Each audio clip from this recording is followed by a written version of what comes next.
I trained a number of chefs during my 30 years in the kitchen, and now in the same way I'm able to teach you right here in your own home. It's all about raising the standards. So set up your laptops, sharpen your knives, and get ready to enjoy the techniques and tips from my kitchen. Okay, I'm going to demonstrate 3 different sauces today. I'm going to make a traditional mayonnaise, I'm going to make a basil pesto, and I'm going to show you how to make a proper creme anglaise without splitting it.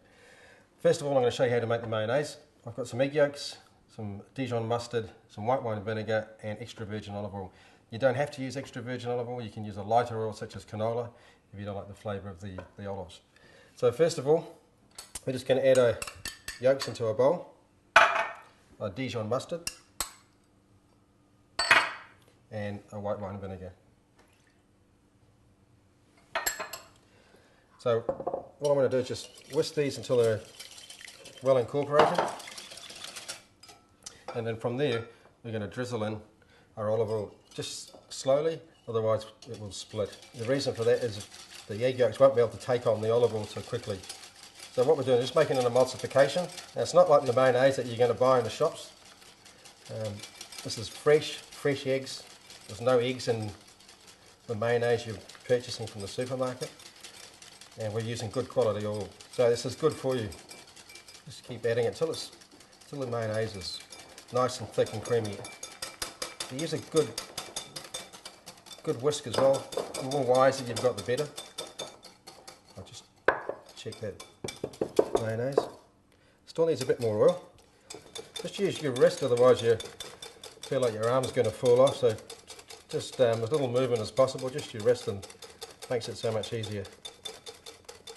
Alright, so that's taken all that oil. As you can see, it's really nice and thick. Now I'm just going to check the seasoning. Some salt. Just going to need a couple of pinches of salt. And I'm going to use white pepper because I don't want to have any black speckles on the mayonnaise itself. And just mix it up and check the seasoning again.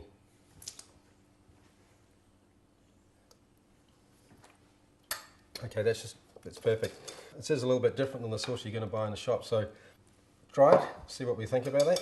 And I'm going to finish this one now and go on to the next one. I'm going to make a pesto.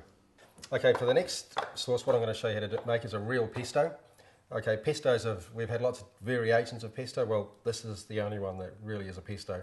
You can buy sun-dried tomato pestos, coriander pestos, Italian parsley pestos, but traditionally this was the only one. So we're going to start off with the basil. I've got some pine nuts, a garlic clove, some Parmesan cheese, and some olive oil. So I'll start off just by crushing my garlic clove. I'll just give it a good hit, roughly chop it. It's going to get plenty of blending, so that should do it. And I'm going to add the pine nuts. Very simple sauce to make. Okay, I'm just going to give this a blend, and then I'll add my Parmesan cheese very shortly.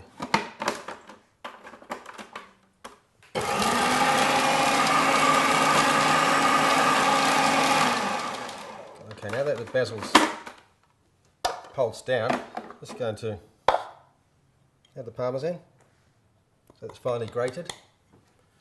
And then back onto the mixer.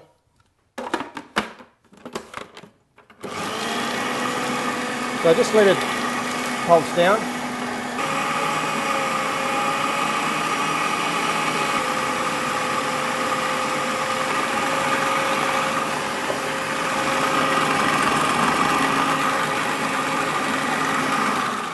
So I'm just going to check it, make sure the consistency is okay.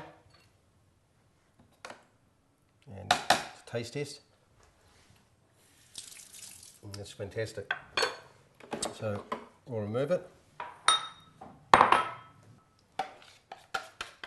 Get really nice, vibrant colour. Now, for this, I just want to put a little bit of freshly ground pepper and some sea salt.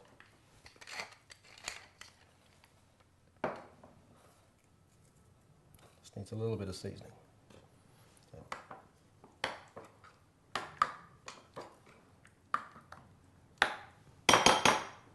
So that's a pesto, that's a real pesto.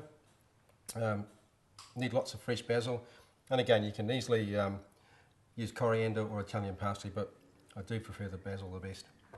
Okay, for the next sauce, this is a creme anglaise, which is fresh egg custard.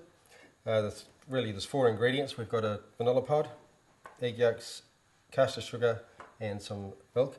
We're making a vanilla creme anglaise for this recipe. All we need to do is split the vanilla pod right down the middle. Just to split it open, let those seeds come out into and flavour the milk itself. So I'm just going to pop that in there and pop it on the heat. We need to bring that to the boil, remove it, and then we're going to add it to our egg yolk mixture, which I'm going to show you how to do shortly. But before I do that, when you first start this recipe, you really need a bowl of ice with a clean bowl inside and a sieve. Because when we take it off the heat, we don't want to actually let it overcook, so we want to strain it straight away to catch any eggy bits that are caught on the bottom of the bowl, and then it's going to cool down much quicker. So the next part of this recipe, big stainless steel bowl, your egg yolks and sugar.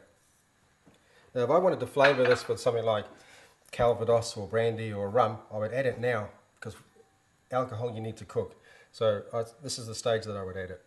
So you just want to whisk the yolks and sugar until they're thick and creamy and white.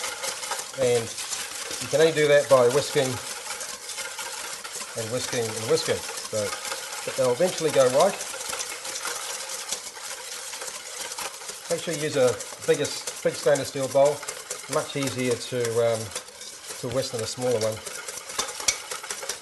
So just keep whisking, a little bit further to go. This will help give the creme anglaise its structure, so that when we cook it, it gives it a nice glossy and smooth finish to the sauce itself. Okay, that's just about right. Nice and thick. I'm just going to leave that sitting there. We're going to retrieve our milk. Okay, so at this stage, milk is hot.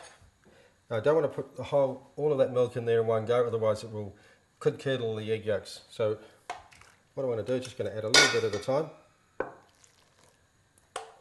Just mix that in. Don't whisk too hard. We don't want too many bubbles on top.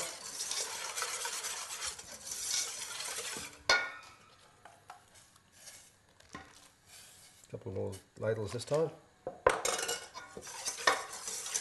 Once you've got that tempered, and that means just really warming the egg yolks slowly rather than heating them too quickly, you can tip in the rest of the milk. And that vanilla pod can go in there as well. Okay, that's all ready for cooking. So basically what we're going to do now is put it back onto an element and just cook it until the creme anglaise coats the back of the wooden spoon. Okay, here we go with the creme anglaise, straight into the pot. Nice clean pot, so there's no burnt bits in the sides. We want to put this onto a medium heat. This is the most crucial part of making a creme anglaise. We want to cook it until it coats the back of the spoon.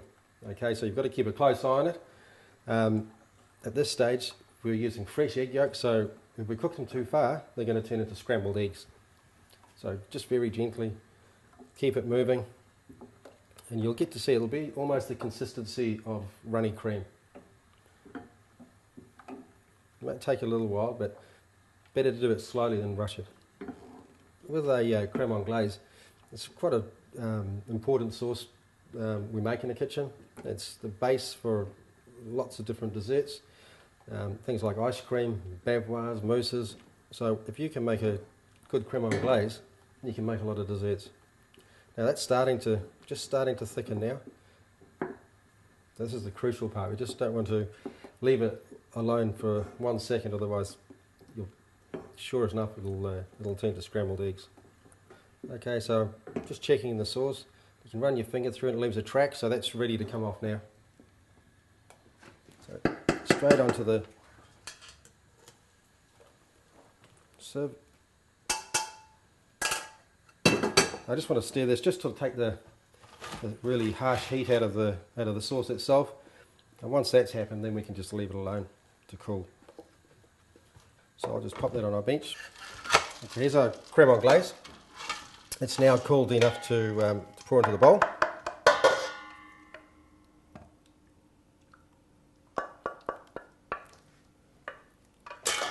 Okay, so there's our 3 sauces. There's the 3 sauces that we make at Biscon Bolton. You know what's in the sauces. They're much better than a packet. I can guarantee they're going to taste a lot better. So I challenge you to try it.